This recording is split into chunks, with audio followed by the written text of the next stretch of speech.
திண்டுக்கல் மாவட்டம் பழனியில் நடைபெறவிருக்கும் உலக முருக பக்தர்கள் மாநாட்டை ஒட்டி நேரில் ஆய்வு செய்த அறநிலைத்துறை அமைச்சர் சேகர் பாபு உலக முருக பக்தர்கள் மாநாட்டிற்கான ஏற்பாடுகள் சிறப்பாக செய்யப்பட்டு வருவதாக தெரிவித்தார்.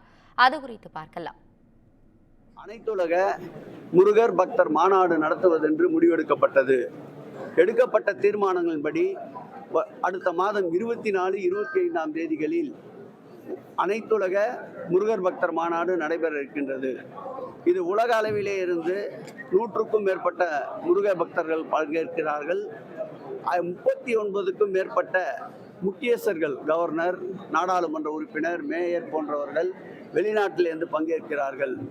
இந்திய அளவிலே இதுவரையில் 120 பேர் இந்த மாநாட்டில் கலந்து கொள்வதற்கு விருப்பம் தெரிவித்திருக்கிறார்கள். ஆய்வுக் கட்டுரைகள் இதுவரையில் 1003 வரப்பெற்றிருக்கின்றது. அதேபோல் முருகர் பக்தர்கள் மாநாட்டிற்கு ஆய்வுக் கட்டுரைகள் வெளிநாட்டிலிருந்து 39 வரவேற்கப்பட்டிருக்கின்றது. இந்த மாநாட்டில் விழா மலர் ஒன்றும் ஆய்வுக் கட்டுரை மலர் ஒன்றும் வெளியிடப்பட இருக்கின்றது. மாநாடு நடக்கின்ற 2 நாட்களிலும் ஒட்டுமொத்தமாக 1,00,000க்கும் மேற்பட்ட பக்தர்களுக்கு உணவு வழங்குவதற்கு ஏற்பாடு செய்யப்பட்டிருக்கின்றது.